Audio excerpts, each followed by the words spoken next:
kuulate veebiraadiot lihtsalt ja keerutamata. Ega teaduskirjanduse ja ajaloo põhjal on meil ju ka teada, et õppekava, eks ole, mille alusel kool ju töötab, et õppekava on läbi sajandite olnud ka relv. Milleks kool tegelikult loodud on? Ma olen enda jaoks ammu selgeks teinud kooli olemuse. Ühiskonnale ja lastele serveeritakse kooliharidust kui teadmiste ja tarkuse ammutamist. Kuid kui vaadata haridussüsteemile otsa, näed seal inimeste mõjutamist juba väga varajasest east. Sisuliselt on kool vahend, millega luuakse maailma korrale kuulekaid orje. Mida kõrgem on sinu tase, seda rohkem teadmise oled edukalt omandanud, et süsteemile kuulekas olla. Ja sinule ei õpetata ainult kuulekust, vaid ka oma vere hinnaga süsteemi kaitsma ja õigustama. Aga ma olen Rearausiga absoluutselt ühte meelt selles suhtes, et kool peaks eelkõige kasvatama kriitiliselt mõtlevaid isikuid. Ja siit ka selle samaga, et mis meie ühiskonnas on juhtunud. Meie ühiskonna kõige suurem viga on kaks asja. Üks on harimatus ja teine on eneseväärikus.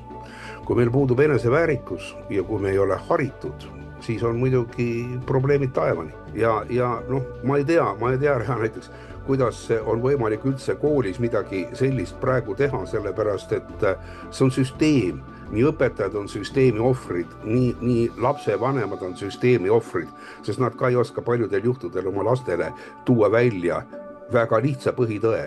Et kui te midagi õpite, siis minge algallikateni, olge ääretult kriitilised ja sünteesige kõikide nende pisikeste faktide põhjal, mida te suudate hankida, iseendale maailmapilt. Ja kui te seda suudate, siis on teie süda õiges kohas ja te suudate langetada tulevikus ka väga õigeid otsuseid. Aitäh! Vaadake, kuidas on tänapäeval latt alla lastud, nii koolis kui ka ülikoolis. Ja mõelgem nüüd edasi, et see ei ole nagu lihtsalt filosoofiline küsimus. Need on inimesed, kes saavad meie ühiskonna juhtideks oma erialadel ja nad hakkavad ühiskonda suunama. Ja kui nendel puuduvad erialaoskused, kui nendel puudub see üldine haritus, siis milliseid otsuseid nad teevad? Parimal juhul nad saavad võtta tõesti appi endale tehisintellekti.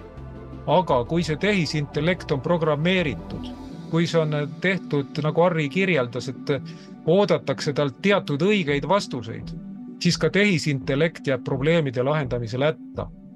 See tähendab, et meie tänane saade on midagi märksa enamat, märksa olulisemat kui lihtsalt nagu haridusteemaline.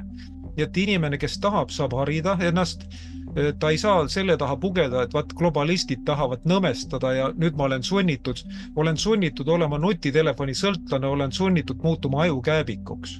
Lõppkokkuvõttes kõik oleneb inimesest endast. Küsimus on, et kes annab talle see arengu tõuke. Nüüd on vist äkki üle aasta möödas või kui tuli see teema esile, et õpikratid on olemas, sellised äpid, kus lapsed saaksid hakata äppides õppima, et õpetajatel läheb lihtsamaks ja mis selle taga tegelikult on see samune inimliku sellise nagu kontakti kaotamine. Ja kui õpetaja võib kogemata öelda, et kuulge lapsed, see päriselt nii tegelikult ei ole või kuidagi sealt omalt poolt mingit sisendit anda, et siis sel juhul see välistatakse. Ja isegi need õpetajate streigid, mina olen tunnetanud, et need ei ole päriselt, et selleks nüüd, et õpetajatel saaks parem, vaid et õpetajaid ei tuleks peale, kui noor valib, mis ametit minna õppima, kas ta tahab õppida selleks, kes peab kerjama endale 12 eurot juurde või see ei klapi. Mulle tundub, et see on kuidagi hästi peenelt niimoodi jooksma pandud, et me jõuaks lõpuks sinna, kui meil president isegi promob seda samust äppi õpet. Ja sealjuures, kui on välja toodud probleemina nendele samadele promojatele, kuulge silmanägemine, rüht, tervis, nii vaimselt kui füüsiliselt, kuidas see mõjutab lapsi, pole oluline. Siinkohal on haridus ju tähtis, mitte see, et kuidas selle hariduse omandamine lapsele mõjuda võib. Aga lõpuks polegi oluline see haridus ise, sest mina samamoodi arvan, et haridus on see, kuidas sa suudad mõelda, seoseid luua. Ja mis puudutab seda, et õpetaja võib avaldada mingit mõju, siis nüüd nad on läinud natuke rohkem nende koduõppelaste kallale, sest nad saavad aru, et kuramus sellel kodul on ka mingi roll. Kes siin meediat jälgib, õpetajad ju tegid mõned päevad tagasi sellise hoiatava meeleavalduse siis minu küsimus tegelikult on ju selles, et kuidas te reegite sellepärast, et te tahate palgatõusu? Teil oli võimalus seda teha 2024, aga te võtsite nii väikese lisakasu vastu ja jätkasite seda väärastunud sooideoloogia õpetamist. Siis mul on nagu selline tunne, et asi pole ju tegelikult teil selles, et te tahaksite lapsi paremini õpetada, vaid te lihtsalt tahate raha saada. Võib-olla seda nutiseadmete peale surumist ongi vaja selleks, et kasvatadagi täielikult kuulekaid õpilasi ja kuni selleni välja, et anname lastele süstitavaid kiipe, et nad nõustuksid meiega süsteemis edasi olema ja kui enam ise ei suuda mõelda, vaid minnakse emotsioonide peale, et jaa, ma tahan kiipi, no siis me oleme juba selles olukorras me oleme juba kaotajaks jäänud kahjuks. Tahaksin natuke kommenteerida, ma ei ole üldse nõus sellega, mida Mihkel räägib. Aga laste tuleviku pärast mina olen küll mures just nimelt nende ekraanide pärast, sest siin on juba teadus väga selgelt oma sõna öelnud. Ja miks me kujundame oma lastest nagu masinate teenindajaid, seda ausalt öeldes ma ka ei saa aru, sest lahendused võiksid olla hoopis teised ja see ei tähenda, et me peaksime tehnoloogiast loobuma. Aga oma lapsi tuleb meil kindlasti kaitsta ja praegu on see ülemäärane tehnoloogia on juba sellisel tasemel kasutuses, mis ta otseselt nagu vigastab meie laste füüsilist ja vaimset tervist. Ja minu suur küsimus on õpetajana, miks me mitte midagi selles osas ei tee, kui me teame, et päris paljudes riikides tegelikult ju keelatakse näiteks nutitelefonide kasutamised. Eelmine sügis meie oma kasvatusteadlased ja psühholoogid kirjutasid avaliku kirja, mis oli ERR-is avaldatud, kus paluti, et põhikoolides tegelikult nutiseadmed keelustada ja selle asemel me räägime mingisugusest kella 9-sest koolipäeva muutmisest, et hakkame kõik kell 9 kooli minema, viidates teadusele, aga seal, kus on lastel palju suurem oht, seal me ei tee mitte midagi. Nii et minu ettepanek oleks küll nagu pigem vaadata sinna teaduse poole peale rohkem kui ainult oma isikliku arvamuse või isikliku kogemuse peal. Et koolid on ikkagi väga erinevad, aga ma tahtsin siin lihtsalt kommenteerida ka, mida sa Kertu ennem ütlesid, et üks tendents on meil küll see, et vanemad on hakanud eelistama väiksemaid koole, mida meil muidugi väga kangesti tahetakse sulgeda mingil põhjusel ja väga palju ka selliseid Waldorf koole, Montessori koole ja paraku nendes ka on ikkagi see ekraanide kasutamine ju sisuliselt olematu, eks nendes teistes koolitüüpides. Et mingid trendid siin välja joonistuvad ja midagi on hariduses, mis nagu üldisem muster, millega vanemad ka rahul ei ole.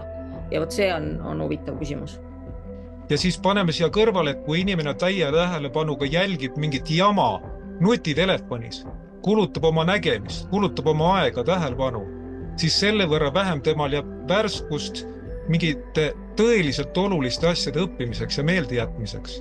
Ja nagu ma hiljuti lugesin Austria-ungarlaste ajalehest Becinaplo, mis mulle käib muide, ühe arsti artiklit digitaalsest dementsusest. See tähendab seda, et nutitelefoni mõjul on inimeste, eriti noorte aju muutunud nii, et nende lühimälu on väga nõrk, nad on pealiskaudsed, nad ei suuda märgata seoseid. Ja see tähendab, et siin ei ole filosoofia küsimus, kas sa lubad lapsel nutiseadet või mitte. Tõepoolest see vastutus on ju igal ühel endal, et nagu Mihkel ka väga õigesti ütles, et kui sul on ikkagi vaja, et laps mingi kell üles ärkaks, siis lapse vanemana sa pead korraldama nii, et ta läheks, nagu sa ütlesid, kell 10 magama, eks ole. Et need on sellised pisiasjad, aga tegelikult see ju kõik mõjutab õppimist koolis. Ma näen neid õpilasi küll, kes järjepidevalt kell 3, kell 4 lähevad magama ja siis ta ongi järgmine päev zombi ja siis tal on raske ja ta ei jõua õppida ja niisugused väiksed asjad tegelikult, mis kooli ja kodu koostöös tuleks ju tegelikult üle vaadata, aga siis mulle meeldis see, mida Harri lugemise kohta ütles, et tõepoolest meil see lugemisoskus ja see, et väiksed lapsed raamatuid loeks kuidagi nagu hääbub ära, aga see on ka selline asi, et me ei saa seda asendada ma ei tea, filmi vaatamisega või et see on ju ka teada, et lugemine arendabki sul täpselt samamoodi aju, ta arendab su kõnet, sõnavara, seal on niivõrd palju asju, mida tegelikult lugemine arendab, et see praktiliselt näed kohe ära kas inimene on lugeja tüüp või ei ole, eks ole. Ma võtan kokku raamatute lugemise teemal. Ei olnud üldse plaanis, aga ma läksin krahmasin siis sellise, mul on valimisnänn, järjehoidja inimestele, kes loevad. ja siin on kirjas, meelte lahutamise asemel loeme raamatuid ja hoopis teravdame oma meeli. Mõte oli siis see, et olekski selline mingi sõnum, mis ei ole lihtsalt see, et ma ei tea, vali mind ja muudame kõik paremaks, vaid midagi, mis nagu inimesele endale. Siit on tulemas, näed, siin on õpik kandidaadile, kuidas saada väga head tulemust ja mida teha, kui sa oled valitud. Nii et valige mind, meie mõtleme teie eest. Meil on Eestile plaan B.